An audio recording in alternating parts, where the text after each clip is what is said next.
So yun guys, ito muli ang inyong lingkod, Batang Elio pa no, nagbabalik para sa isa na namang reaksyon. Tungkol nga po dito sa grabe matinding usap-usapan ngayon tungkol na sa parang nabanggit ni Kuya David Vlogs tungkol sa EDSI po Actually, nagulat din ako sa narinig ko.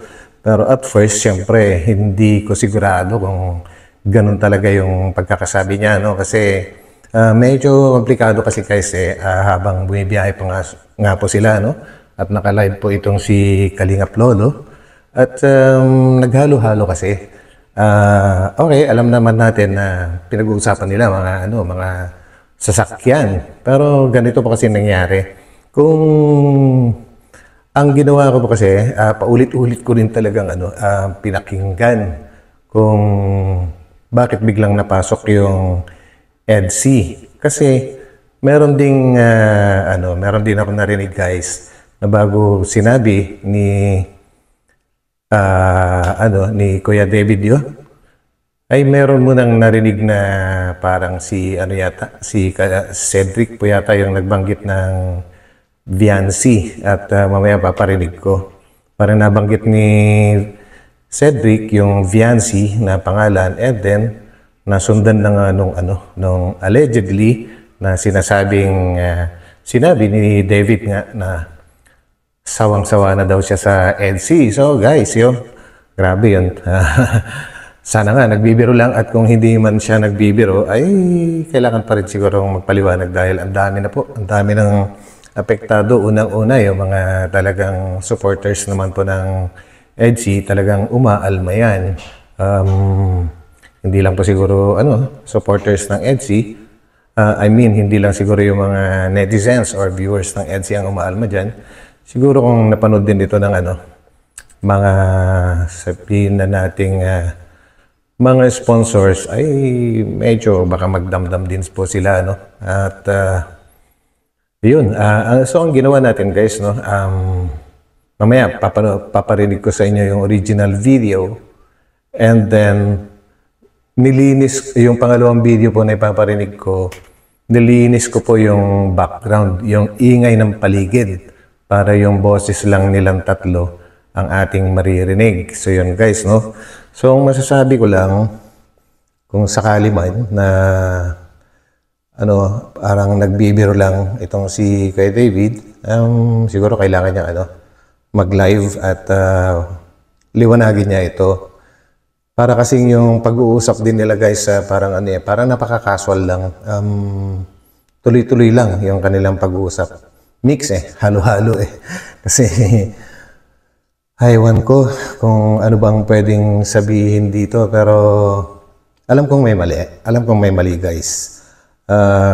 Sa sarili kong opinion, ang pagkakasabi niya ng gano'n, napakalinaw guys napakalinaw. Mamaya paparinig ko po sa inyo, lalo na yung tinanggalan ko na ng ingay.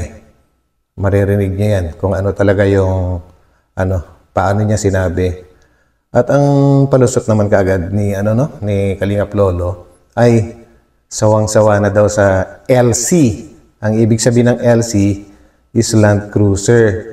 Ang sabi naman po nung iba na nabasa ko na nag-comment, paano siya magsasawa sa LC or Land Cruiser kung wala naman siyang sariling Land Cruiser? Hindi po ba? Siguro tama rin yung nag-comment doon kasi magsasawa ka lang naman sa isang bagay kung meron ka nung isang bagay na yon. At kung talagang lagi mong ginagamit at gusto mong mag-upgrade or mag-downgrade, ay talagang ibig sabihin nagsawa ka na. Di po ba guys? Malabong sabihin din na nagsawa ka sa isang bagay na wala ka naman ng ganun. So yun yung nabasa ko na isang comment which is sa tingin ko may meron siyang tama. meron siyang point ang ibig kong sabihin. So yun guys, alam naman nating lahat na si Kuya David Vlogs ay talagang sobrang close sa pamilya ng Matubang, most especially kay Kalingap Rab at kay Ma'am Jackie. Grabe, lalo na si Ma'am Jackie, kung makipagbiruan sa kanya, parang daig pa yung, yung isang kapatid po, So, sana man lang kung nagbibiro itong si Kuya David, ilagay niya sa lugar, o kaya naman, baka nung nagbiro siya, hindi niya alam na mapipick up ng live ni Lolo. So yun guys, ang hirap kasi, actually guys, ginawa ko yung video na to, hindi para gatungan yung pangyayari, pero gusto ko lang din ilabas yung aking sariling opinion po, na kung sakali nga pong, may katotohanan, siguro, o kaya ganito, may katotohanan man o hindi, yung sinabi ni David na yun, dahil napakalawak na po ng apektado, kailangan niya siguro, kailangan niyang magpaliwanag. Anyway, isa naman siyang, isa naman siyang member ng K-Boy, so kailangan niyang linisin ito. At bilang isang member ng, Kalingap, may po kasi tayo Ako bilang isang reactor at lihitimo din tayo na karepa may tinatawag po tayong One Kalingap, One Family. So meron ding nabanggit before si Kalingap Rab na protektahan ang mga beneficiaries. So hindi dapat na binabash ang beneficiary. Dapat protektahan. So yun po yung isang dahilan kung bakit nilabas ko rin itong sarili kong opinion dahil naalala ko yung sinabi ni Kalingap Rab na yun na protektahan ang mga beneficiaries ng Kalingap. So yun guys, at ito nga, at pakinggan po natin yung original video, bago natin pakinggan din ulit yung sinasabi kong nilinis ko. So ito guys, pakinggan nyo po mabuti. Uy, pastig ng hotel, ay nung no? Parang BI. Sawa na ako sa LC. So yan guys,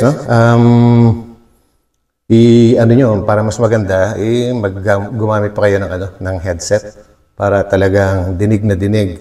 And siguro napakinggan nyo na, Ito naman po yung, nilinisan ko ng background, guys. Nagtatawa ng mga, uy, pastig ng hotel, ay nung no? Parang BI. Sawa na ako sa LC. So yan, ano pong masasabi nyo guys?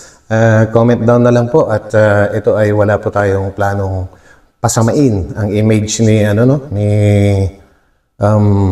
Kuya David, kundi ito ay isang opinion lang ng isang reactor. So yan, guys, at maraming salamat sa inyo at kung ano man po yung comment nyo, comment down at pwede natin pag-usapan yan.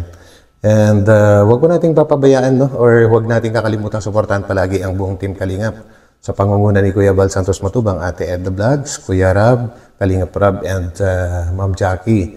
So yun guys, suportahan po natin palagi at wag nating ibabash or wag tayong gagawa ng isang issue pagdating sa mga beneficiaries. Bagkus ay suportahan po natin. So yun guys, thank you and pansamantala, magpapaalam po muna ulit ang inyong lingkod, Batang LU. Okay, bye-bye.